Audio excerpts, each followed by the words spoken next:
sometimes is worth listening to and sometimes not. But there we go. All right, we're live. We're live at least in the live streaming sense. But is the YouTube page open, John? Did you hear that echo?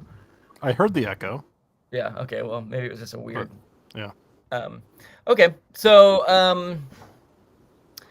yeah, man. So what we're gonna do, and I kind of outlined it for you in our in the email, but we're a show that has a lot of jingles, a lot of little songs. So we'll start the show where I'll play a little intro song. We'll say hi, like I said. We'll talk a little bit. I'll introduce you, let you introduce yourself, and then I'll play what's called our tidy up jingle, and we'll do a quick little segment where we tidy some things up. And then there'll be a quiz time jingle, and then I'll hand the reins off to you more or less, and we'll see how it goes. Sounds When it comes to handing the reins off to me, exactly what does that mean? Do I ask you yeah. guys the questions? I mean, how does this go? I will walk you through every part. Like I'll be like, all right, David. I'll probably say these words exactly. All right, David. Time to hand the reins off to you. Are you ready to ask us questions? And then we'll just go one and say, okay, are you ready? If you're ready, let's go with number one, and then you can ask us. Give us just read the question, read the options, and then we'll work through it. Each choose an answer, and then once we'll kind of make it clear what our answers are, and you'll let us know who's right and who's wrong.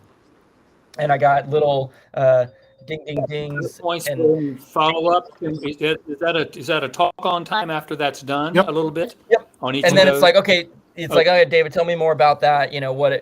Whatever. Okay. Honestly, Okay. yeah, whatever. You've spoken many a times, so I'm sure you have plenty to say. But we are That's really the problem.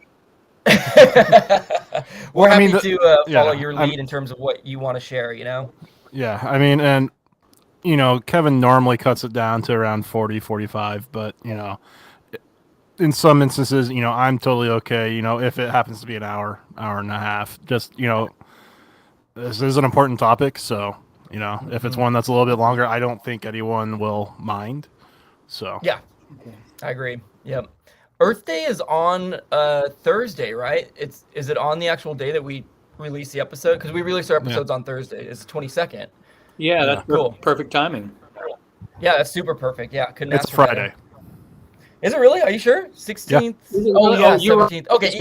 Yes, it is. Either way, that's fine. It's we're This is lead just right into it. Earth Day. Even better, Exactly. you're doing the lead into Earth Day. Yes. Totally. Yeah, I'm all about it. I think it's gonna be great. And I know, David, that my grandmother is, I think, kind of excited for this episode since you went to seminary with her. Oh, Yeah. Oh, Yep. So that's super cool. Where'd you go to seminary, David? The one and only, my friend. The one and only. Bethany Theological. Bethany. I couldn't think of the name. Yeah. Is that literally the one and only? At least in the Brethren world. yeah, Yes, it is. Makes sense. and that was when it was up near Chicago, up in Elgin. Yes, it was. Oak Brook, Illinois. Yes, sir. I did not know that they moved locations. I had no clue. That's amazing. All right. Well, I think we don't need to dilly dally then. I think we're pretty much. Everyone feel ready to start this thing off? Yeah. Sure. Okay. All right. Why not? All right. So I'm going to hit the jingle and we'll just take it from there. And fun fact about our show is, I'd say 7 times out of 10, when I hit this jingle, it doesn't work. So let's find out what our odds are this time. I'm going to count us down. Here we go. In 3, 2, 1. There it is. Got it. John likes tech and lives in Indiana, Kevin likes the Dodgers and talks on the radio. John plays games on Xbox and on his Nintendo, while Kevin runs around LA with his mustachio. It's the Lack of Genius podcast in your ear holes at last. They don't know they're Mars from Venus, that's why it's the Lack of Genius podcast. You're a willing participant in this, David Radcliffe, our guest for the day. You have signed on willingly. I'm Kevin. My partner John is here, and we got our special guest, David Radcliffe. It's good to see you, David. Welcome. Yeah. Thanks, you guys. Yeah, we're super excited to have you. David is someone who John and I have known in some context for probably a very long time. We, as the listeners know, if they've listened for a long time, John and I grew up in the Church of the Brother, in the same church community, and David is also a part of that community. And so we, even though we're across the nation, where are you right now, David? By the way, are you in Arizona? Did I make that up? I kind of did. I was in Arizona. I'm in Blue Ridge, Virginia now. I moved back to my home area 6 years ago. Okay, got it. I'm just 6 years late. No problem. No worries. That's what you get for not being on social media, Kevin. Exactly. I've been very unplugged. Yeah, David is somebody who is well known throughout our church because, I don't know. I won't guess the reasons. I could guess the reasons, but all I know is I have a very special place in my heart for David because of his nonprofit that I'll let him tell you a little bit about, New Community Project, that I spent some time going on a trip to Nepal with him which I'm sure we'll get into more at some point. But David, I'm hogging all the mic time. Tell us about yourself. Tell us about New Community Project. And we have you here for Earth Day, which is a day after this episode gets released. So I'll let you take the floor and I'll shut up now. Again, it's great to be with you guys. I'm David Radcliffe. I do work with Community Project. We call ourselves a small nonprofit organization with a big goal to change the world. And so if you're going to be changing the world, you got to pick your battles. So the things we work on, which we narrow it down all that much, one of them's air, and that's a fairly broad field. We work at specific aspects of that, which we'll talk about it kind of as we go along here maybe. We work at peace through justice, which we basically mean fairness for people in the world. That means, especially for us, for New Community Project, women and girls around the world. And Kevin, that was a focus of our trip to Nepal to work on women and girls issues, especially. Also, Native communities in the Americas. We have friends down the Amazon, up in the Arctic, in New Mexico, actually. And then the other thing in terms of experiential learning, in terms of peace through justice. No, that is a peace through justice. The third thing I want to talk about, so Earth Care, peace through justice, and then what we call experiential learning, which is sort of getting us out of our comfort zone and experiencing this world in one way or another in a way that helps us see ourselves and our world differently. And we have a couple of ways of doing that. We have these learning tours that you've been on. John has yet to go on. I won't mention that. Also, we have it's on my list. Sustainable living centers. We have on our list. We have sustainable living centers in Virginia and Vermont, where they put our practice, agricultural stuff, transportation stuff, outreach to the marginal. Oh, that's what I was going to say about the third thing of the peace through justice is reaching out to marginalized people in our own communities. Because there's plenty of those where we live. We don't have to go around the world to find that. And we really work at that on food security issues, firewood security issues up in Vermont at our center, and just sort of inclusion at our centers. So, but back to the experiential learning. So we've got the learning tours. We've got our sustainable living centers where people come and participate, and then my own traveling and talking. And so in non-COVID times, including the last 8 months, I've been on this pace, speak times a year. Schools, colleges, congregations, community groups. That's sort of the nexus of our work. We are small but mighty. Maybe 10 or 11,000 people in our network around the country, partners in 8 countries around the world. And yet I think we go along a lot. So, and we'll talk more about some of that as we go along. Mm-hmm. Yeah, well, that's one of the things I hear you are talking about the world and how to help others, and I'm about to just talk about you, David. But that's one of the things I really admire about you is what you just described, and you say it with complete modesty and humility. You do so much work to get this information out, and one thing that you gave me a lot of perspective on, and New Community Project gave me a lot of perspective on, is this idea of being a global citizen, and what gets really complicated about that is, as someone who feels like a global citizen, I want to go on these learning tours and I want to go throughout the world, but there's also things in our own backyard that we need focus on. And I'm sure, as you already alluded to, oh my gosh, like how do you focus on one thing? It's just got to be, you just got to do one thing at a time. We can only do what we can do, right? As much as we can do. Yeah. Well, of course, we're making global citizenship choices all throughout the day. with our transportation options, our extraction options, our consumeristic options, the clothes on our back. We're making all these choices every day. So you ain't got to leave home. None of us have to leave home to be that a responsible global citizen. So we're trying to give people, I guess, that both those perspectives, that we can't avoid looking at the larger world because, of course, the U.S. impact the rest of the world. From our extraction to our pollution, especially those two factors, and our economic policies, our military policies, all those things affect the rest of the world. So we have to be attentive to the rest of the world, and yet that doesn't mean we can turn a blind eye to the stuff in our backyard, down the street from us. On my bike ride every day, I'm trying to do things around me out there. So, all of us have those opportunities. I would call them opportunities and responsibilities. Yeah, I love seeing posts of you where you show your find on your bike ride, and it's one man's trash is another man's trash, one person's trash. I love seeing those things, the things that you find. Yeah, very well said, David. And I would just like to add that I rode the Metro yesterday in Los Angeles, California, and that is an accomplishment if I've ever heard of one right there. I do, it's funny. I jokingly pat myself on the back for that, but I do take that to heart when I think, you know what? Where I'm going is near the Metro. I don't need to use my gas. I don't need to call a Lyft. I can take this thing that's already running that saves me money, helps the environment. So it's these daily choices, and I'm grateful to just have the reminders for them through yourself and organizations like you.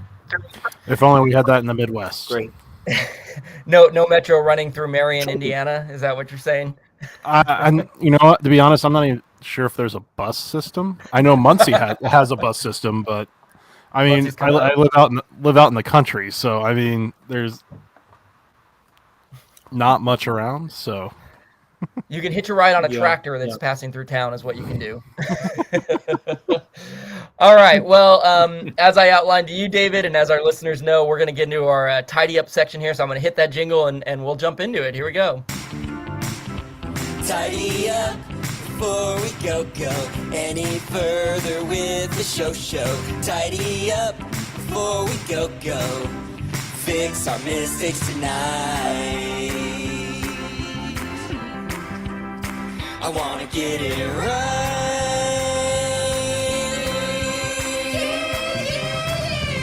Tidy up. So to any new ears out there, and to David, who may not be familiar with our format, this is where we take things from previous episodes, usually that maybe we made a mistake on. Last week we did an Easter episode, and we made mistakes. Just little things that we can tidy up. For example, what we had a word in one of your questions, John, and it was you thought it was pronounced Esther. And it's spelled EOSTRE. And what was the reference to that word again? I don't even remember. I learned nothing. It's the name of old goddess.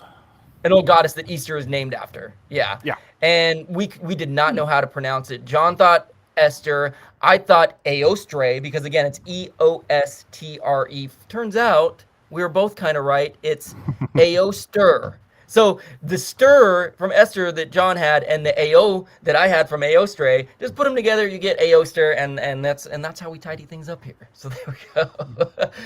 John, I know you had a fun announcement for us, right? Yeah, we are getting ever closer to having T-shirts and hoodies. So be on the lookout for that. I think it should be relatively soon. So. Yeah, you can sport the podcast and on yourself, on your person. And look at that. What is that a new community shirt? One Earth, One Chance. That's beautiful. Short sleeve, long sleeve versions. Just thought we had a moment for free PR. I'd jump in the fray. Take it. That is a great shirt. In fact, the only new community project shirt that I have is probably like 15 years old, and it's a great shirt. But I don't have that one. And I'm just gonna say newcommunityproject.org right now if you want a fancy one. What is it? One Earth, One Chance. Did I get that close? One chance, my friend. One Earth, one chance. Way to take advantage of an opportunity there, David. I love it. Entrepreneur spirit. And then one last tidy up that I'll do. Our logger Dylan. In fact, someone you probably know, David, Dylan Haro, if you're familiar with that name. He's a guy I went to University of Laverne with and have known for many years. Yeah, he's a great guy. He is a I forget what his email said exactly, but he's a dedicated logger. He listened. By the way, David, we are the Lack of Genius podcast, LOG. So we're the log podcast, and our listeners are loggers. And you're now an official logger just for being here, FYI. It's good logging is what we do. So there was a point that I was making about the world's largest Easter egg hunt, and there was like 9,000 kids who went on this hunt, and I just made like kind of an off the cuff comment about like, yeah, and if you include their parents, then you might triple that number. And I kind of stumbled and caught myself because I'm like, well, not everybody has two parents. But I really like the way that Dylan said it. He said, when you're talking about tripling the number of kids at the largest Easter egg hunt, that assumes that all children have no siblings. It sounds like you are catching yourself as you say two parents too, recognizing that some families have a single parent, some divorced parents get along well enough to be in the same room, potentially with new partners. The number could be as high as 4 parents per child, unless you count godparents too. So Dylan, you're taking us down a rabbit hole. Or in some cultures, parenting is shared by many people who aren't biological parents. I think Dylan's point is well taken. He took it down every possible path, but it's a beautiful reminder that parenting comes in so many different ways, and that Easter egg hunt was probably on and popping with all kinds of parents and families and kids. So, okay, take a deep breath. We're tidied up. Let's jump into quiz time. Here we go. Hopefully, my volume's down. Time to take a quiz or two. Like a genius, we'll clean that up in post. For you. You may fail, but it ain't no lie, baby. It's quiz time. Don't really want this quiz to be tough. I just want to pass one cause I failed enough. It might sound crazy, but it ain't no lie, baby. It's quiz time. Quiz time translates to your time to shine, David, because we are the only podcast that makes our guests do work, and you have done work for us by creating a 5-question quiz that John and I will answer and see because really the important thing here is who wins between John and I. I don't think it's the actual content of the quizzes, it's who's going to win. So we, unless John, you had anything, I know I've been kind of hogging the mic time here. No. We can hop in and just kind of let you start with question 1 if you feel ready, David. Yeah. Okay, sure. Yeah, and it's not my time to shine. It's you guys' time to shine. We'll see how you do on this quiz, boys. So we're actually going to start off with what we consider about the probably the most important number in the world right now, and that is how many parts per million of CO2 in the global atmosphere. Because as the parts per million go, so goes climate change, and so go we. Let's just put it that way. So, out the numbers, or do people see these on the screen, or do I need to read? No, we'll have you read it, and we'll kind of reiterate them as we go. But yeah, so you're asking what currently is the parts per million of CO2 in the global atmosphere? That's correct. And what are our choices? Your choices are A, 12, B, 280, C, 15, D, 10,250. And I was merciful. I gave you a clue. I put in the beginning that during the last ice age, the parts per million of CO2 was 180. Yeah. So now is it 12, 280, 419, or 10,050? Well, and this is where my environmental science degree, hopefully I don't forget too much stuff. You're putting a target on your back right now, John. Yeah, I know. I'd be like, I have no degrees. What are you talking about? That clue is very helpful because when we see 180 parts per million of CO2 in the last ice age, I'm guessing that means 12 is not going to be the correct answer in this case. I don't think it went down that drastically by any stretch of the imagination. Can you quickly, David, explain the concept of what parts per million means? Well, it's basically talking about of the atmosphere with CO2. The more CO2, it's like there's a certain number of greenhouse gases. nitrogen oxide, water vapor is actually a greenhouse gas. All these things trap the sun's energy once it passes down from itself, the sun. We didn't have any heat trapping gases around the Earth. The average Earth's temperature would be, instead of 56, which it is now, would be like 0. We'd be popsicles. So we need some heat trapping. We need heat trapping gases to surround the Earth to keep this little blanket. Let's say a blanket. I compare it often in school groups with a blanket. And if you put too many blankets on the bed, like especially at this time of year when season, you can start to get warm under the blankets. So what we're doing is essentially adding too many blankets to the bed, trapping greenhouse gases into the atmosphere. All right, got it. I love that. I love that analogy. That's very clear to me. You're gonna have to assume that I'm an elementary school student in all these questions and just talk to me like you would in elementary school. That's just the rule of thumb. John, I'm tempted to choose first just because of your potential knowledge on this. I'm really afraid that the answer is 10,250 parts per million. That's the highest choice, and it's way higher than the others. You know, the options are 12, 280, 419, 10,250. I think I'm going to choose it just because I'm talking about it. I'm hoping it's not the answer, though. What are your thoughts, John? Okay, John. John said it. I'm leaning more towards C. But I mean, one thing to keep in mind is that it's not constant, the rate. It actually goes up and down because of, fall, summer, spring, winter. Because, it goes down during the summer, actually, because of all the trees and everything. And then during the winter, it goes up. And it's not necessarily because, we're using, more fuel to heat and everything, but it's actually, there's no plants pulling the CO2 out. Wow. John, should I hit it? Should I hit it? This is what we call I suppose. It's a John knowledge bomb. Yeah. John, that was beautiful. Are you choosing 419 then? I am. Okay, I have a feeling you're right. How do we do, David? Well, yes, John, correct, and Kevin, yes, you're still back in kindergarten. But the reason this will be a very common theme. The reason I put the 280 in there is that's about what it was at the beginning of the Industrial Revolution. So you've got 280 as the beginning, really putting fossil fuels into the air. Now, humans mastered fire about 500,000 years ago. When you can begin to see a little bit of combustion evidence in the snowpack. Look down deep enough in the snow layers, if you drill down into the ice cores, you can find a little bit of that soot sediment starting and a little bit of more CO2 in the atmosphere. But up until mid-1700s, it was really never an issue because we weren't putting in to really affect things. So the baseline is like 280. Now we are at 419. And one of the reasons I put that 180 number in there for you as the ice age, if the was only 100 parts per million normal, the 280. What is it like to be over 100 on the warm side?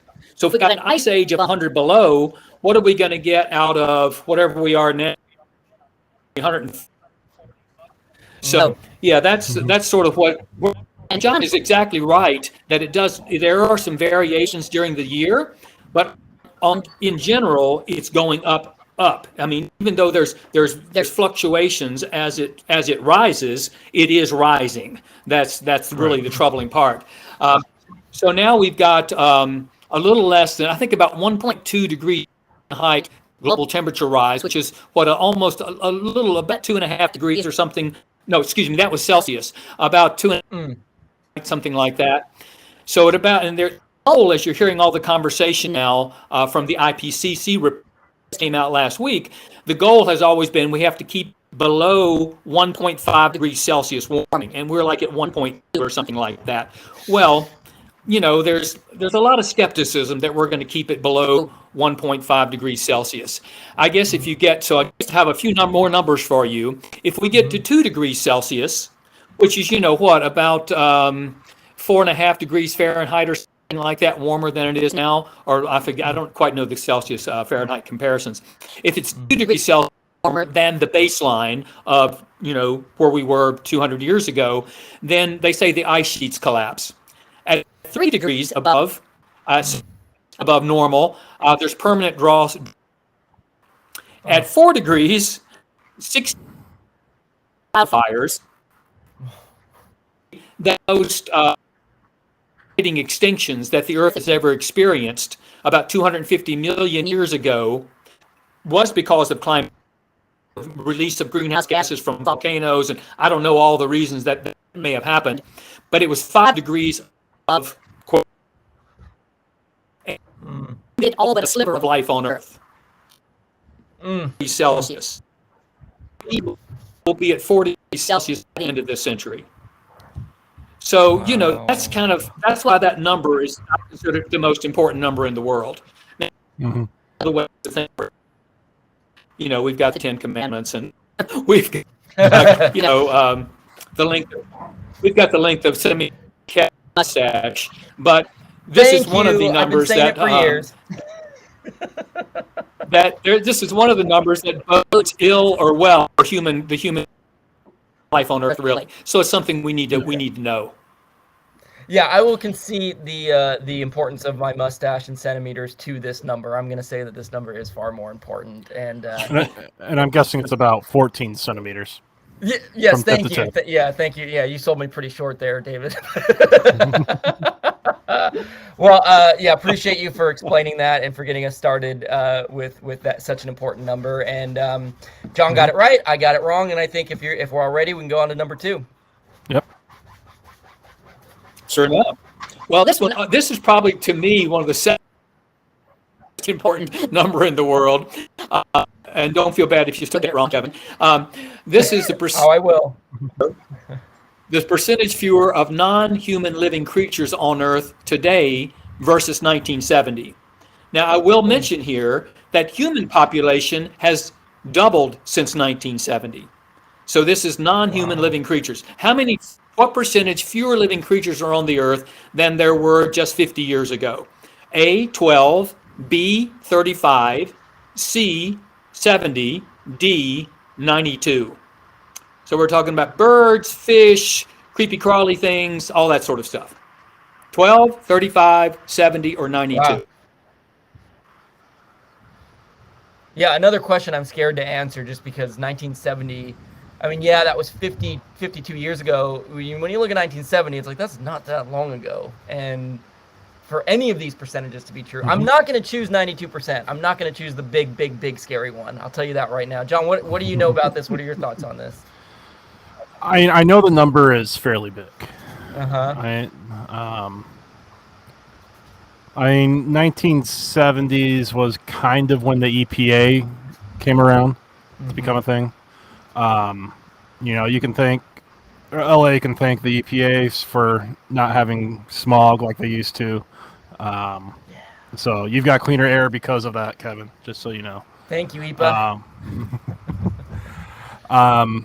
And that was, Silent Spring, I think, was written back in the 50s, I think. And that was kind of when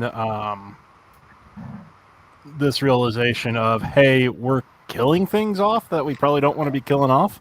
Like, everyone's favorite bird in the U.S., the bald eagle, which... Yeah, John is a bald eagle hater. I'm just going to say it for you. I'm not a bald eagle hater. I think there are other birds that would have been a better icon for the U.S. But overrated is the word then. The bald eagle accurately represents the U.S. right now, I suppose. Yeah. With how the bald eagle works and hunts, or lack thereof.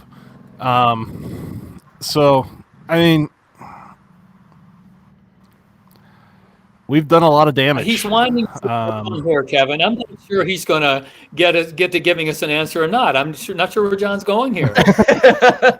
Yeah, he wants to get it right is the thing. This is how it goes. Kevin just picks one sometimes, and then I logically try to figure it out. I'm the dumb one, so it's okay for me to just say, I'm choosing this one. But John's like, I actually have knowledge on this, so I should get it right. That's the problem. I'm going with B. Yeah, 35. Yeah, I want to choose something different than you. I kind of want to, but I think I'm going to choose the same one as you. I think I'm going to. Oh, never mind. Scratch what I just said. I am. See, now I would be shocked though. 70% sounds crazy huge, and I'm going to go down the other way then and say A, 12%. Face Just to your play it fears, safe. Kevin. Face your fears. I have a feeling that I made the wrong choice, but I'm going to stick with my A because I don't want to cheat, even though I already cheated a little bit. What do we got? Is it? Yeah, is it 70? unfortunately, guys. Yes, We're both wrong, Hard to- and I'm just going to play a buzzer for the world. Yeah, that's insane. well, I mean, I'll give you just one. Speaking of birds, they say there are 3 billion fewer songbirds in North America than there would have been at that time. And just think about Can the you say that oceans, again? how You we kind of- 3 billion fewer songbirds in America. Wow. Got it. And you think about the oceans and how we have just so harvested the oceans. And then, which is, we don't typically think about because it's not present to our mind, like bald eagles, for instance, but insect populations. They're going down 3% per year around the world. But you can't do that but so long until you're getting close to the bottom of the scale on things like this. Yeah.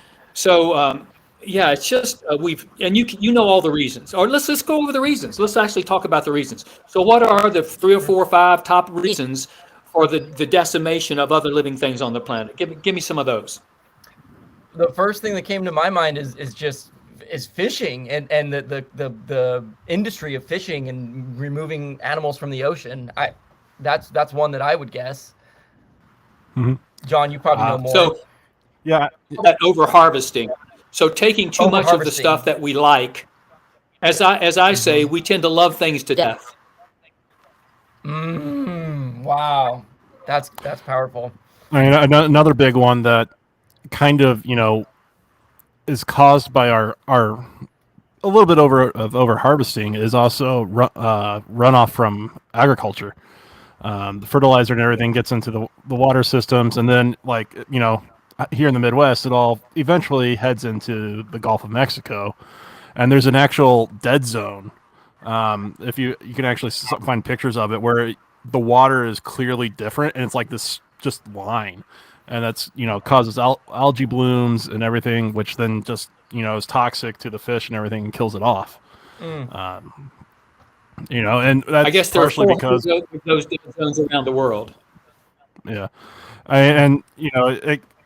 things would be better, if we didn't, try to get as much field space as we can and killing and destroying hedgerows, because those would help prevent that some, because it'll stop a lot of the Right. runoff and So that's another one there. So we've got so far we've got overharvesting, we've got pollution of various kinds.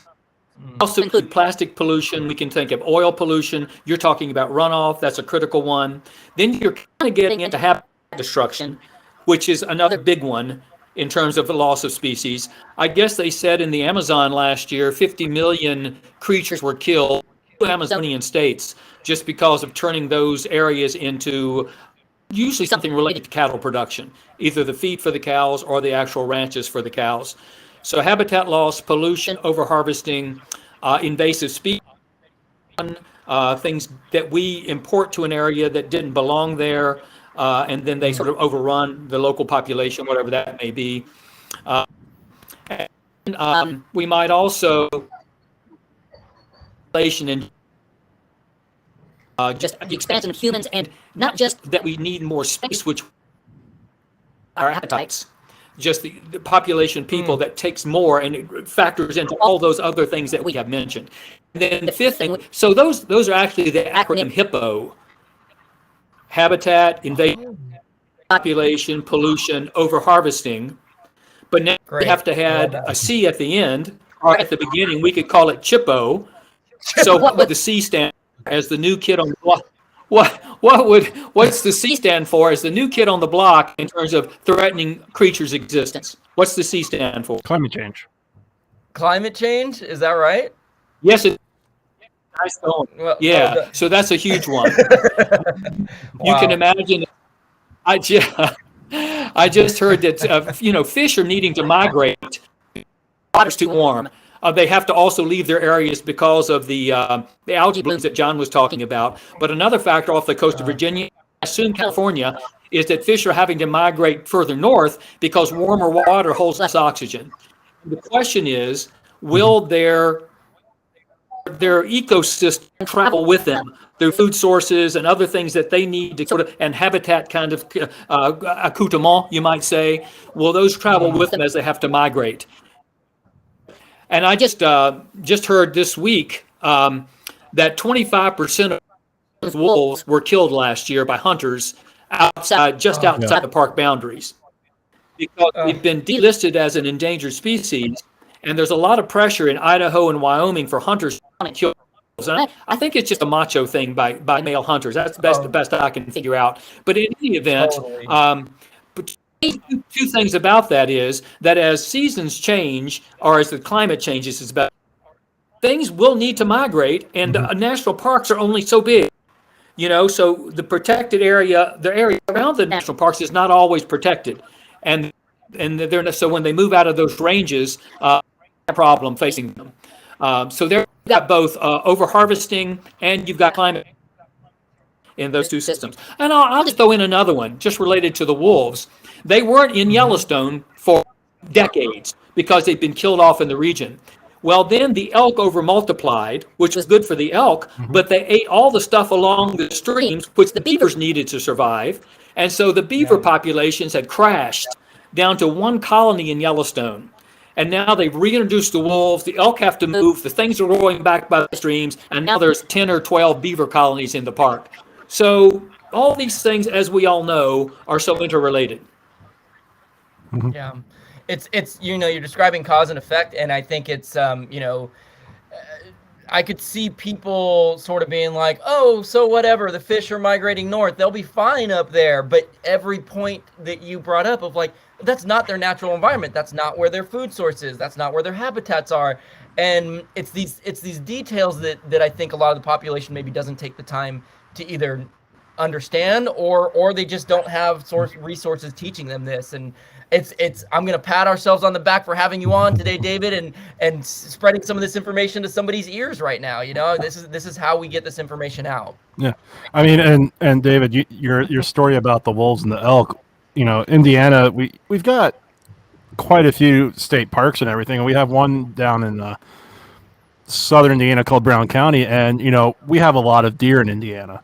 And there was one time, late 90s, early 2000s, where they had to open up like full on, you can shoot as many deer as you want, because normally you can only kill so many deer a year, and it was just like open season because there was same thing. The deer were literally eating all the vegetation that they could reach. Wow. And so because we killed the wolves off back in the 1800s. When we first started settling Indiana, and and just something to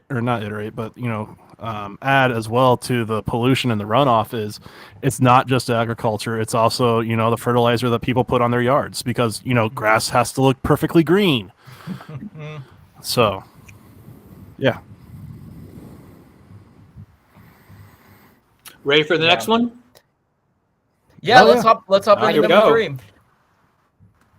Let's get personal. Let's talk about California, Kevin. Yeah. So how many total Wow. driven to California? A, 340,000, B, 40 million, C, 34 billion, or D, 340 billion. Oh boy. Californians every year, 340 million, 34 billion, 340 billion. Do you want a clue? Anybody want a clue? You want a clue? I would. Do you want a clue? I would love a clue. Bring it on. The United States as a whole drives about 3 trillion miles a year. Wow. Which is interesting because I would guess California has a very high percentage of that. I know I take the 405 to work every day, and when I'm looking around at just the cars immediately around me, I'm like, I bet we do 34 billion just among us right here. No, I have no idea.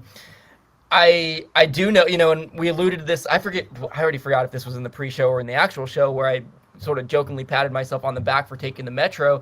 I mean, one of the big problems, at least in LA, where commuting is huge, numbers of commuters are huge, is that we don't have a good metro system. Our city is so vast. There are so many people and so many places to go that it's just, how do you accommodate to all of them with public transportation? And it's a huge project, but I don't have the answers. I don't know. I literally don't even have the answer to this question that we're asking right now. So I'm not the person to ask. But Another clue? I don't know. Yeah, I would love it. Give me all the clues. Let's just say probably about 10% of the U.S. economy. Yeah. And I told you how much the U.S. altogether drives a Yep. year. Yeah. I would go with D. You're going with I'm the doing big my boy math right. one. Correct. 340 billion. You got it? Is it 340 billion? Nice, John. I didn't make a guess, but I'm gonna dock myself because I don't think I would have chosen it. Hey, Kevin, Wow. real quick. Sure. Well, Your it's mic really isn't on. our Wait, sorry. Say that again. My mic Who's- isn't on. It's Kevin. It's using your Mac mic, not your. Oh, Big mic. Has it been the whole time? Check. I don't know. It's using them. I've been hearing you okay. I don't know if that makes any difference. But No, it's Yeah. just. It says it's using your built-in microphone. Interesting. Hang on, let me try to change it really quick. Yeah, it does say that. Oh no, yeah, it does, but it's also not letting me change it. Sorry, is there a way to change okay. it without logging off, or should I just leave it as is? Not while recording. I don't know why it changed because I'm hearing myself out of my head. Yeah, it says the microphones or the headphones going through that, but not your microphone. For some reason it's recording. All right, well I'll just make sure I kind of sit close to the mic if that's what it's picking up. But okay, so all right, David, talk to us about California's driving. well, and it's not so much actually. One thing I found interesting that Wyoming drives about twice as much per capita as California, because they have further to go anytime they get in their pickup truck or something. So their per capita miles Right. is like 20. And Indiana may be, in the running with Wyoming, John. I don't know. It's probably because up of the there. wide open space. But the average Wyomingite, I don't know if that's how you say it, drives about 24,000 miles a year. And the average Californian, I think it's 12 or 13,000 or something like that. But that's average about 12 or 13,000 miles per, I think it's per person per year, per driver per year, something like that. And that really is probably our number one environmental sin. I mean, in terms of the things that our main contributions, both to climate change, also to that number we talked about earlier of 70% fewer living creatures. I think every day in the United States, about 1 million vertebrates gets hit by a car. And as a bicyclist, I see all the time. I'm seeing fresh kill on my little 15-mile round trip every day. It's hard to go a day or two without seeing something new, met the bumper or the wheel of a car. Many different. It's also one of the most intractable because of the way we are arranged. As John was saying, very difficult. And here in Virginia, other than in the Washington, D.C. area, maybe very hard to get around by something other than a private vehicle. So we haven't made it easy for ourselves to climb out of this hole. Or sort of the mantra these days. An electric vehicle, still make the vehicle, you've still got to have the highways. Footprint is about a third of that of a regular car in terms of climate change gases. So it's not climate change impact free, but it's certainly a step in the right direction. Of course, the best thing would be to get us out of our personal vehicles and onto something where we're moving other people, as you have done, Kevin, in your recent experience on the metro there. I mean, it may seem new, but boy, if more people had that thought every day, that would be a huge step in a good direction. But I think we're so wedded to our sense of autonomy and the sort of sense of power that it has, being in your own vehicle, being able to set your own schedule, shoulders with anybody that you don't know. So there's all kinds of cultures, as well as the logistics of how we've arranged our society. So, Yeah, I mean, I'm not sure I want my kids or my grandkids biking regularly. So even if you want to do the right thing, our society doesn't make it easy to do that. Yeah. I mean, our cities were designed around cars. Granted, the cities out on the East Coast are a little bit different because they were planned to be for cars. But even then, as you get into the suburbs of the major cities, it's all designed around cars and not people. But you mentioned, David, about the roadkill and everything. My son Jacob actually commented today. We driven over to Emily's parents' house, and I swerved to not hit a dead squirrel on the road. And Jacob was like, it seems like I see dead animals all the time on the road. And I'm like, yeah, it's because it happens a lot, and we've got, like mentioned, we have a lot of deer, and when it's rutting season, you got to watch out. They'll just go running across, and and it's, if it's dark, you can't see them very well, and they'll jump right into the side of your car.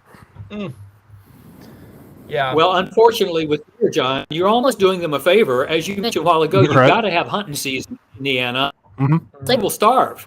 They won't eat in the forest. So it's really population control. Now, one of the issues is humans don't seem to have a keystone predator like that over us. Now, COVID has performed a little of that function in our world. Now, I'm not saying that it came on because we were overpopulated.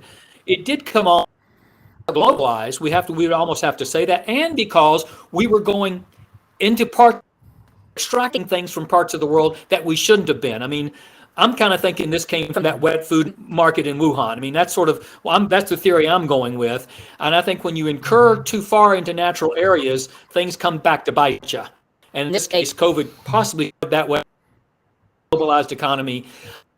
I just heard this morning they're thinking maybe 15 million people around the world died, which is about 2.5 out of 1,000 people or something like that around the world. I can't do the math in my mind right now, but a significant amount of the world's population.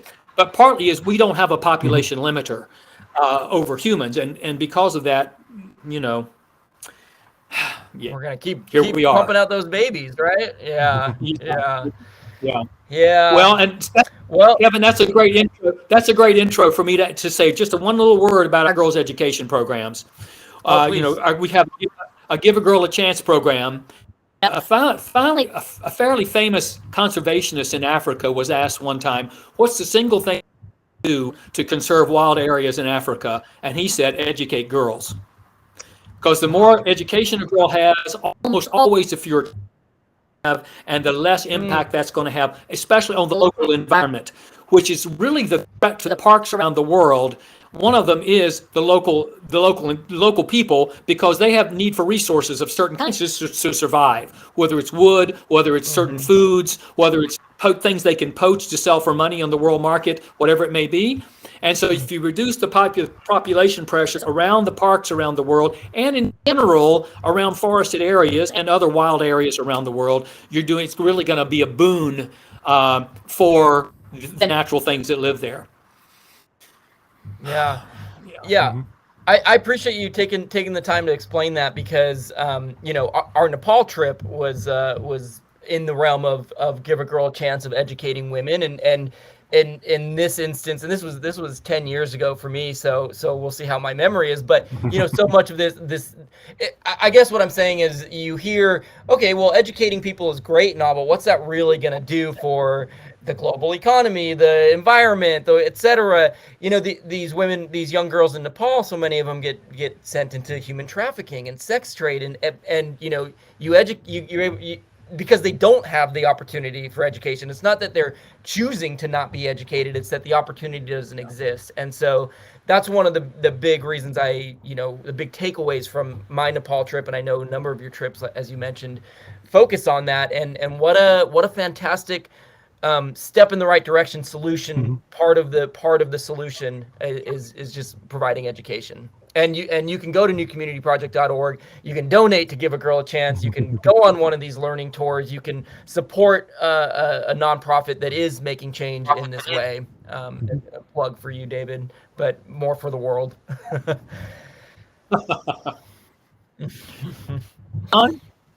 Yeah, let's do it. Number 4.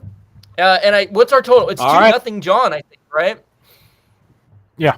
All right, time to come back. Let's do it, David. All right. So here, kind of a match.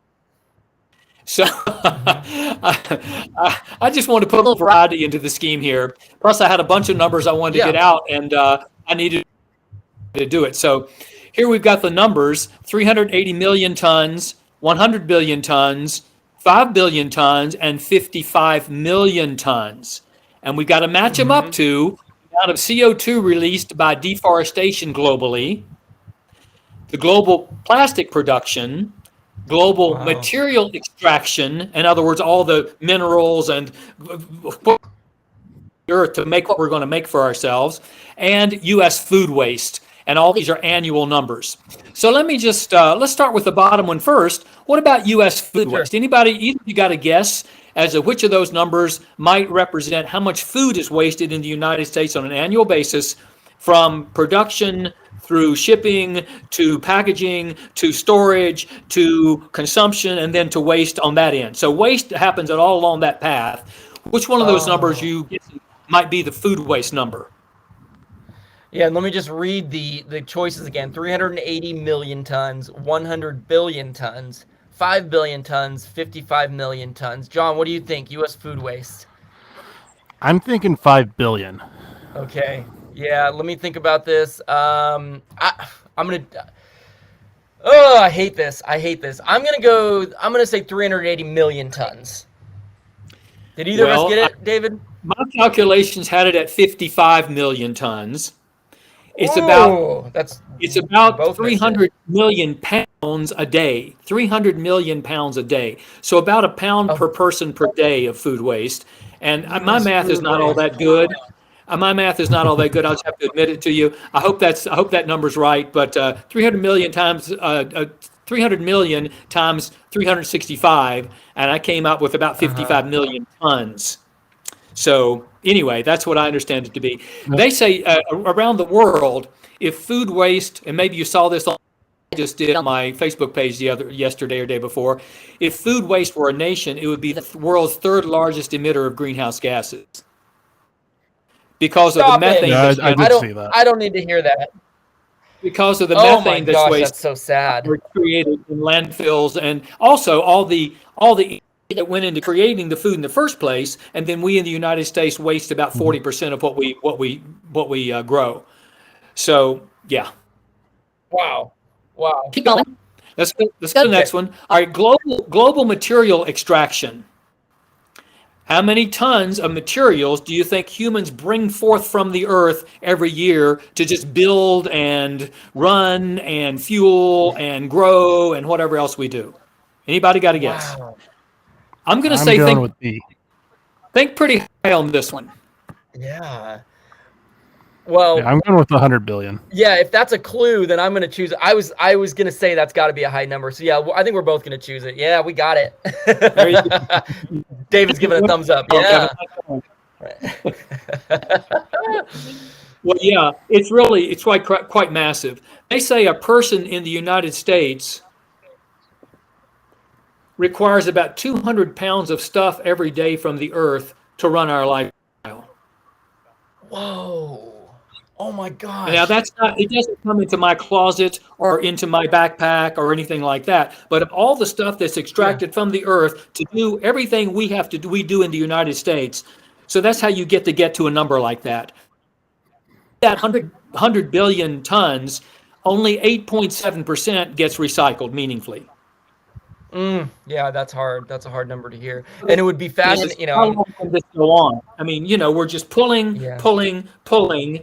and that's why our T-shirt, One Earth, One Chance, we've only got And it really has finite limit. One of the problems that we face as humans, and this isn't in the list down below, maybe it is. We'll get to it in a moment. But one of them is we've never come up to this place where we've run up against limits. We've always been able to go to a new continent, invade a new people's lands, the oceans with our technology. We've been able to use science or industry or whatever to do more extraction. We've never bumped up against limits before. So it almost requires a different mindset now, which, we're sort of hardwired to think there's no limit to this. We don't worry. There's no end game in sight here. We can always just take and take. That's not the case. We're filling up the skies with pollution, the waters with pollution. We're emptying the seas. We're emptying the forests. And so, it's kind of when the rubber's meeting the road here in terms of humans having to think about their material consumption. Are you saying, David, that Thanos was right? I have no idea if you're a Marvel person or not. But the character Thanos in the Marvel universe, are you familiar? Got it. The spoiler alert, if you have not seen all the Marvel movies, in fact, you use the word Endgame, and that's what one of the movies is called Endgame. And in this movie, he harnesses the most powerful gems in the universe, and with one snap of the finger, eliminates half of all living things in the universe. And he's kind of a psychopath character, but the idea being that, well, if you eliminated half of all living things, then I'm giving all these planets that are struggling a chance to survive, and look, that's genocide, right? Like, genocide is not the answer here, but it is very fascinating that's why I think the character is so complex, because if you think about it, it's like, wow, yeah, that sure would, have a pretty positive effect on the Earth's environment, but obviously at the expense of a lot of lives, which is not the way to go.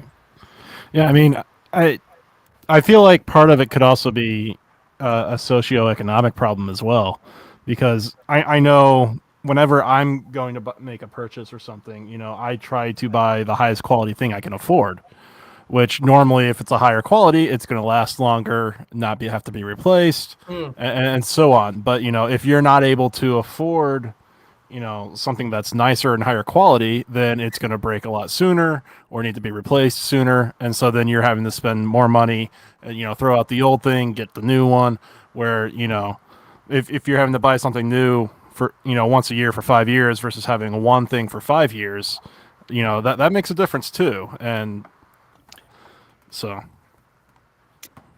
they say that we throw away within 1 year 60% of the clothes that we buy. Yeah. Well, David, this is actually a question that I had on my mind.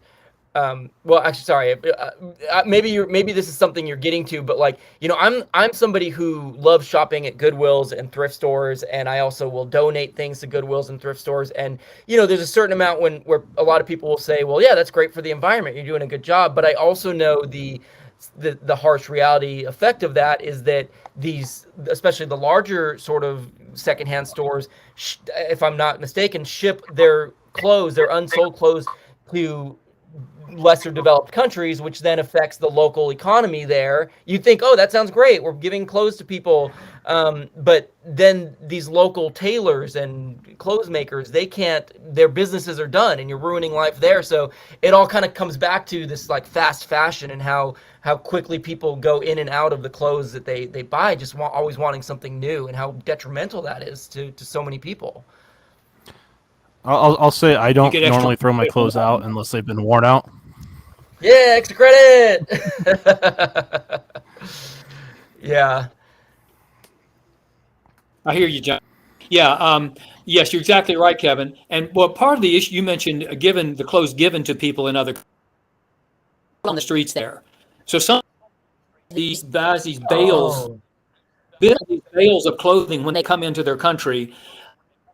And it's a long story. I'm not going to get into it's a lot of complicated features. I mean, Africa gets our worst clothing, East Asia gets our best clothing, Latin America gets our second grade in between those two. So we ship depending on the economic capacity of the place it's going to. I say we, these wholesalers, whoever does this. But you're exactly right. The end is the same. It undermines local tailors. And so one of the things we're trying to do at New Community Project, especially with women, is within their local economy. So they can start small tailoring shops or other small businesses and that sort of thing. And when you get this stuff coming in from outside, I mean, I've seen it sold on the streets in Rwanda, El Salvador, wherever, then these women who are trying to make a go of it with what they've got at their disposal, it's very difficult for them. Exactly right.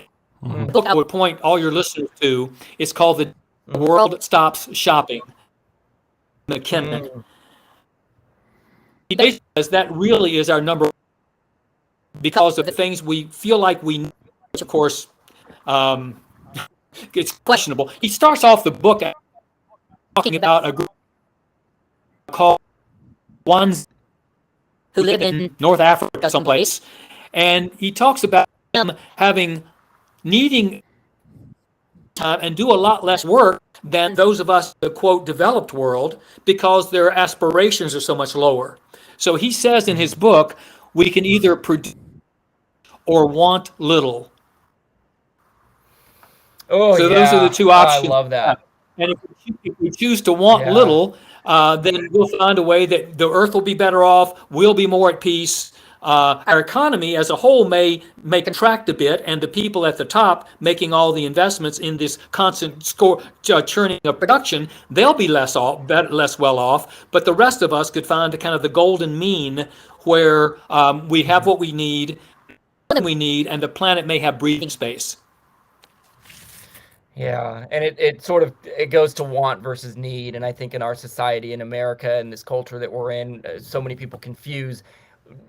You just want something. You don't really need the newest of everything, and that's such a struggle. I appreciate that book recommendation. I definitely will check this out. The Day the World Stops Shopping, and thanks for the rec for our listeners. Let's finish up number 4, where I think we're on global plastic production, right? Mm-hmm.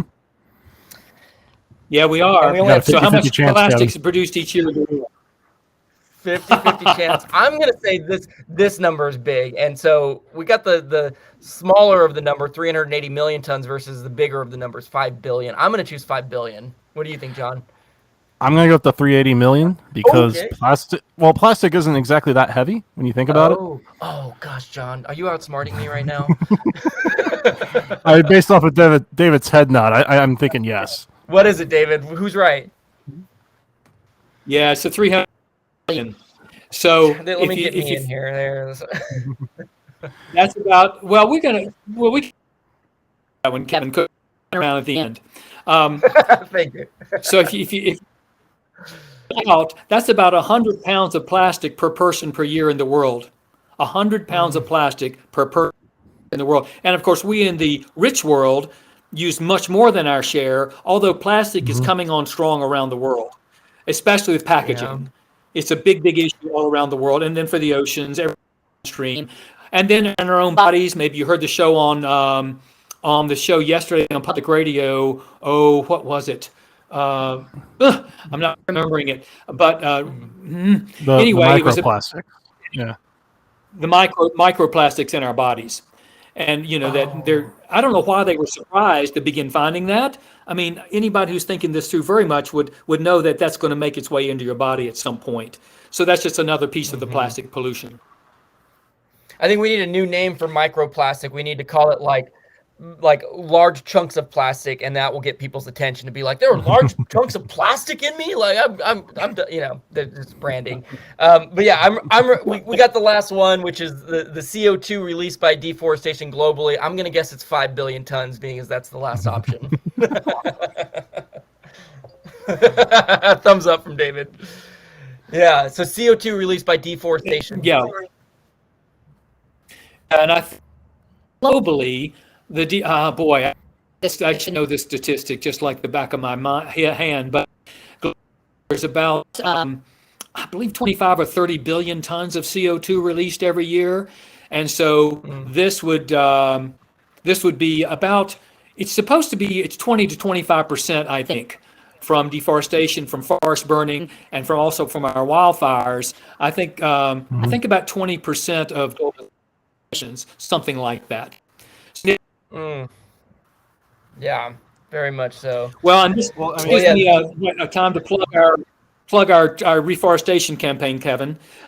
We have If a Tree Falls, which is our umbrella program, but our kind of organizing principle of the last 2 years has been the Million Tree Campaign, where we're hoping to plant 1 million trees over 10 years, 100,000 a year in our partners through our partners in Africa, Asia, Ecuador, and Amazon. Well, we just upped that, doubled it to the 2 million tree campaign because donors have been so generous and our partners are doing such good work that now we're aiming for 2 million trees by the time the next 8 years is finished. So that's our goal. And so, the other things to do with climate change seem to be sort of in slow motion and even maybe going backwards, going the wrong direction. If some of us can step up with the tools we have available and we can, it can perhaps. One of our most exciting, actually, new venues is in Nigeria. We're partnering with a group there on the southern coast of Nigeria to plant mangroves. And they're like wonder trees. They are like habitat. They stabilize coastlines. They clean the air and clean the water. And they sequester carbon at 4 times the rate of rainforest. So this year we spent over. It's going to plant 40,000 mangroves along the southern coast of Nigeria. So great project for some of your listeners or a club or a school or a church or anybody to get them jump on board this. Yeah, great plug, David. Go ahead, John. No, I was gonna say, with Katrina, back, oh God, how long ago was that? 10, 15 years ago now? Yeah.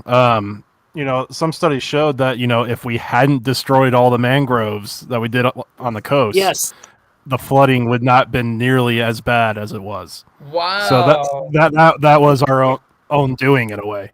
It also acts as a brake for the wind as well.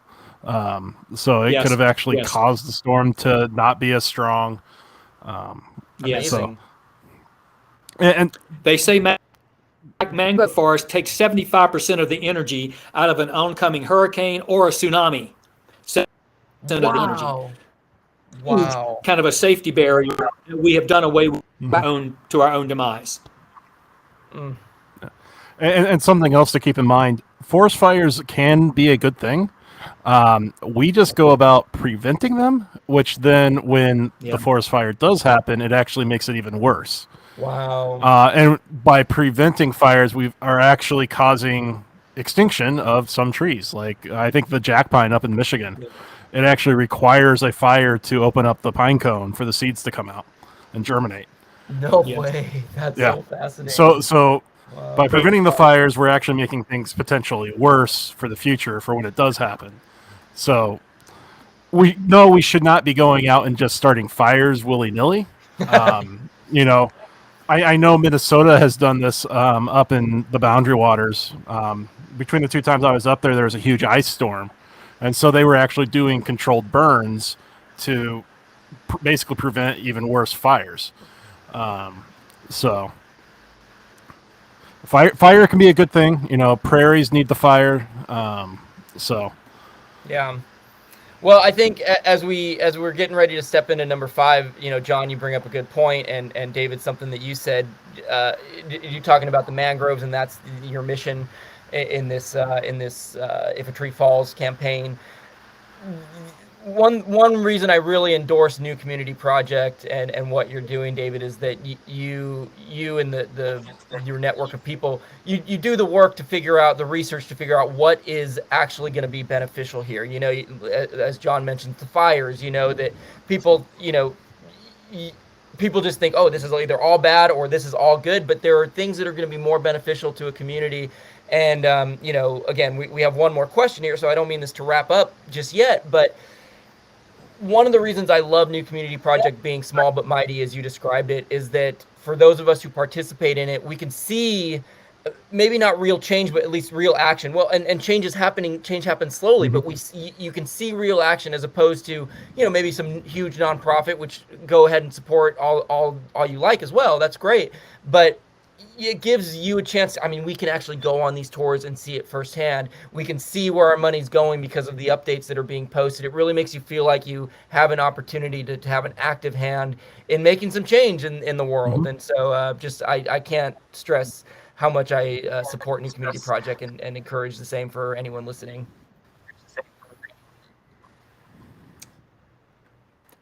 Yeah. Okay, let's look at the last one. And there's Let's do it.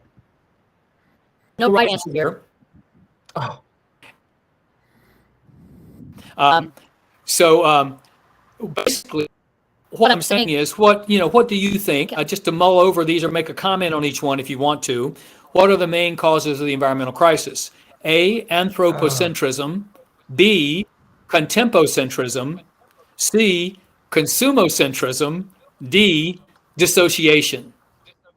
So we might say this is me, now, more, and disassociated, or not connected to nature. So disconnected, you might say, to nature. So I'd like for you just, if you want to say, either you want to just say a word about each of those, that would be okay with me. So the anthropocentrism, what's the problem with being focused just on humans when we think about? oh gosh, just that what we do affects so everything affects the environment. If we're only focused on us, then we're not thinking about how does this affect the oceans? How does this, much like John's agriculture example, you know, how does what we're doing, putting onto our agriculture affect where this runoff is going? Yeah, I mean, it gives you a bias of, well, you know, this isn't hurting us, so you know, it must be okay. Yeah. Yep. Exactly. Not thinking that through, realize if it does hurt everything else, it's going to be coming back on us one of these days. And not to mention the fact that everything else out there is our goodie bag. It's there of its own purpose. I mean, nature is here. It has rights of its own. And so how do we respect it in a full way that we want to respect ourselves? So, I mean, another way to look at it is, you know, it's well, it doesn't affect me, so why should I care about the future? You know, it's a lot of not in my backyard type deal, you know. Yep. The next one, which is the contempocentric, which is the now part. What's the problem with humans just focusing on now? See, now I'll just say I thought you made up that word. I thought for sure that contempocentrism was just a David Radcliffe. I'm gonna just throw a dart and put a bunch of letters together. But I see focusing on the now.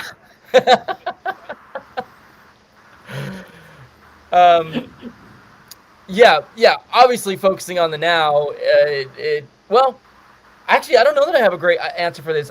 I know that it's good not to focus on the now because then you're essentially screwing over generations down the line. You know, that's the way I look at it. What do you have to say, John? Yeah, I mean, it's kind of, you know, the national parks were created for a reason, and it's not for preservation. It was for conservation. And there's a difference there, you know, and it's conservation is still a very great thing because, I mean, you know, the difference between conservation and preservation is things don't change. Whereas conservation, you allow for there to be change because, you know, you can go and log in a national park, but you have to do it in a smart way. You can't just go and take, you know, all the pine out of one area. You have to be methodical about it. There has to be the science behind which ones you take and so on. And so that helps, at least on a national scale, a little on the you know, not focusing on the now, because that forces you to have to think about the future. But, you know, a lot of people, you know, they just focus on now. You know, why bother worry about the future when now is what's happening?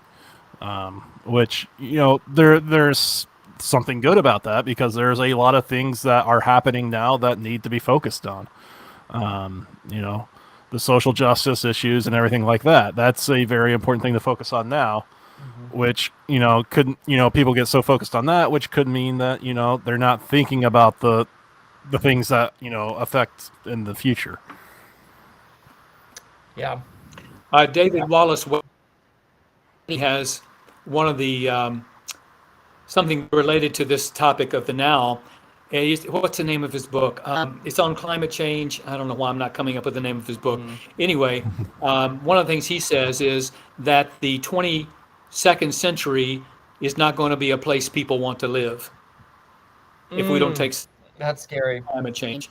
So we leaving for our great grandchildren, essentially? What are we leaving for our great grandchildren? If we're only thinking about the now, we're not really loving those coming after us, you might say. Right. Yeah. Well said. The next one would be consumocentric, which means, you know, I sort of am what I drink, drive, dress, and drink. Why is that a problem for the Yeah. environment? Yeah, we kind of hit on this earlier. This idea of you know, always wanting the newest thing, always upgrading, not really thinking about what our impact is by swapping things out for new things all the time. In fact, there's I just had this conversation yesterday about, it's kind of something you were talking about, John. These idea of lifetime warranties on products. You know, there are a lot of products that are sort of pushing this idea of, I know one of them is darn socks was the conversation I got into with a friend. I think that's what it's called, darn good socks maybe. And the idea is you wear these socks, and if they get a hole in them, you send it back and you get you get a pair back. But the idea being you can use it for life until it gets a hole in it. I don't know. I'm sure there are flaws in that system, but I like that idea of at least trying to extend how long you use something for. I don't know. What are you thinking, John? What do you got? No, I mean, yeah, I will admit that when it comes to technology, I'm always wanting the new thing because, you know, I really enjoy technology and I like playing with the new things and seeing what that can allow me to do. And, you know, we'll take Apple, for example. You know, the iPhone now versus the original iPhone is, you know, leaps and bounds from many different perspectives. You know, from the battery technology to where, you know, you're not having to charge it as often. So that's, you know, less power that you're having to, you know, pull out of the wall and coming from, you know, coal or oil or wherever. Because, you know, if the phone's able to do more with the same amount of power, then that can save money and save electricity and so on. So, I mean, in that aspect, you know, that could be good, upgrading to the new thing, but, you know, that, you know, like every 2 or 3 years, not every year type deal. So I have to, as much as I want the new thing every year, I try to, you know, not do that, but sometimes it doesn't always, it doesn't always work. Yeah. One interesting phrase that I've heard, you may be familiar with the phrase necessity is the mother of invention. Yep. Now I've heard it said that invention is the mother of necessity. Oh yeah. We think we have to have it. It's something to keep in mind. I mean, certainly we have to use discrimination, John, as you're saying, when you're making choices about new whatever, whether it's clothes, whether it's appliances, whether it's gadgets, whatever it may be. We have to use this discernment discrimination. What's the long-term value of this versus the cost term? So there's always choices to be made. And you made good points about forest fires a while ago, that in the natural world, that's part of just the way the ecosystem works. So how do we discriminate between how we're meddling with the system and how we're with the system? Those are the things we have to figure out. Which may lead us to the last one, which sort of says dissociation.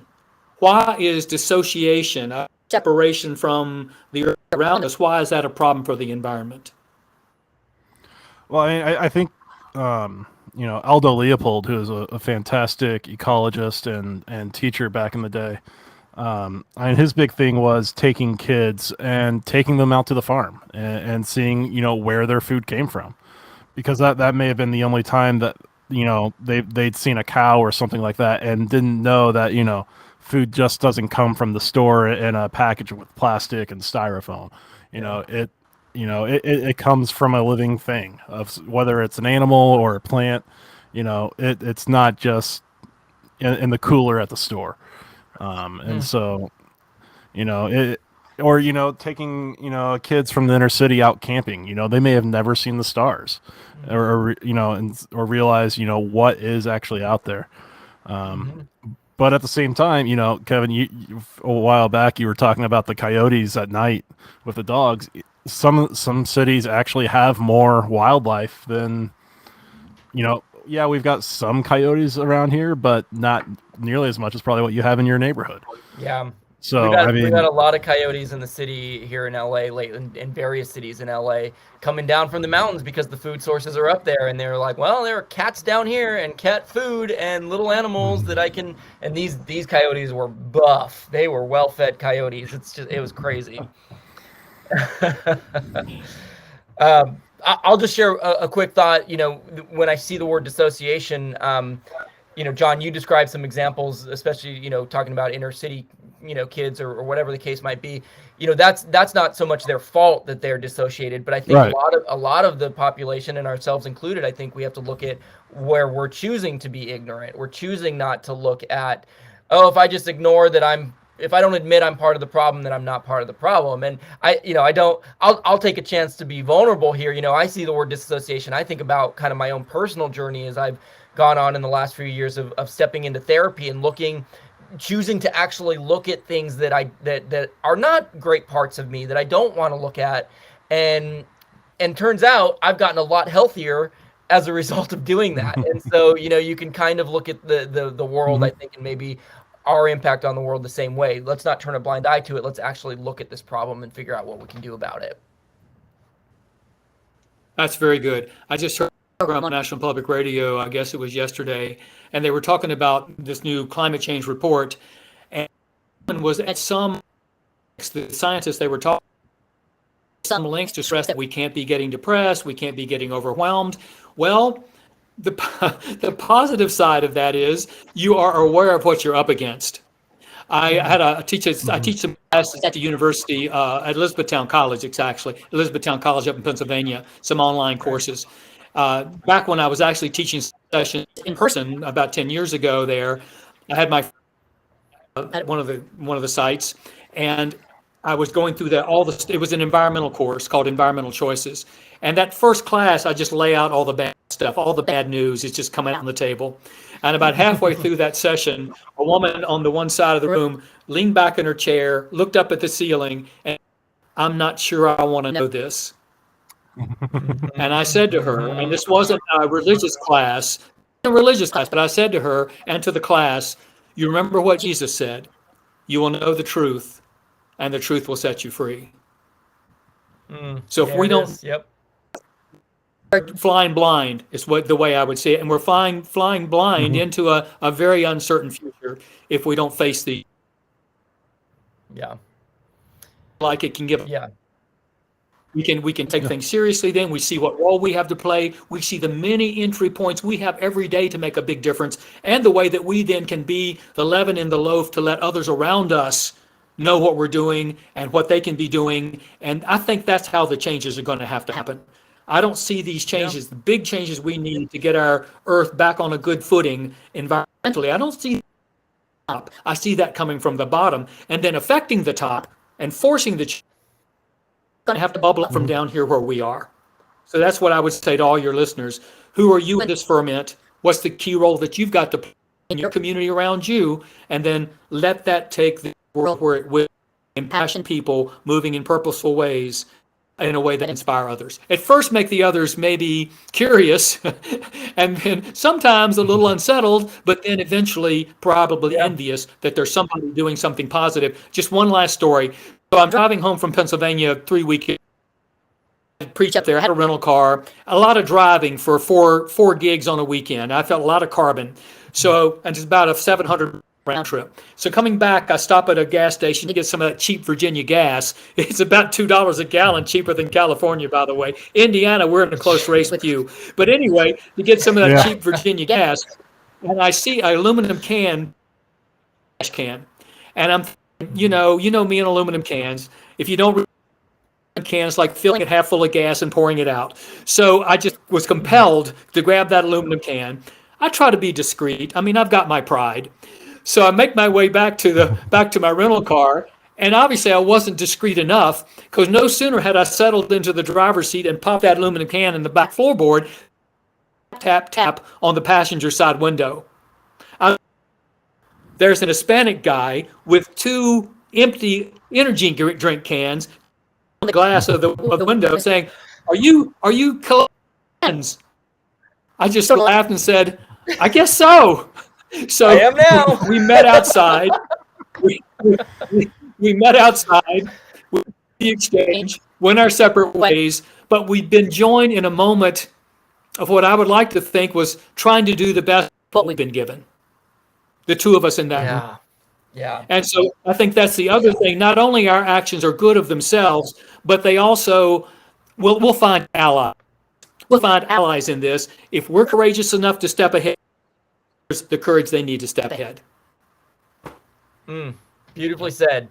And you know, you just, that story was a great sort of note to end on. I see a theme that sort of came up in all of us, and something that all of us, I think, said at some point or another, is that, you know, there are things that we're not doing perfectly. You mentioned the woman who doesn't want to hear all the bad stuff, and you can't blame her for that. It's hard to look at these things. And John, talking about the iPhone, you know, or the latest technology, like, I don't think it's a matter of us as individuals feeling guilty for, you know, things that nobody's going to be perfect at doing everything right. But what are the little things we can do, you know? And I think that's so apropos for Earth Day being the reason that we have you on this episode. Is Earth Day is a great day to stop and think, hey, you know, there's a aluminum can in that trash can. Why don't I just grab it and put it in the recycling? Hey, maybe I take a shorter shower today. Hey, you know what? That pet store that I go to, that I usually drive to, I'm going to walk to it today, you know? And if you can keep that habit going every day and just kind of ask yourself these questions, you know, I think that's what it's all about. And it's one of the reasons I was so excited to have you on, David. You've really eloquently, you know, described so many things that are so important for a lot of us to know. And I'm really grateful to have had you on. Yeah, me too. Yeah, I mean, and what Kevin said is, you know, I think how I feel. It was great having you on. And kind of refocused my thinking on some things. So. Yeah. Newcommunityproject.org, right, David? That's where everything is housed in terms of the internet. Yes, sir. And we've had visitors there. Get in touch with me if you got any questions or comments, anybody. And good to have you on the journey. And thank you, too, for what you're doing. Just to get ideas out there into the popular mind, into the popular consciousness. It's really a service to the people that are tuning in to listen to you guys. So thank you for what you're doing. And thank you for inviting me to be a part of it. It's a great honor. Thanks for saying that, David. I couldn't recommend a nonprofit more, a man more. David Radcliffe, newcommunityproject.org, and we'll be back next week. Thanks for listening to us and being part of our journey as well. Namaste. All right. Namaste. That's a wrap.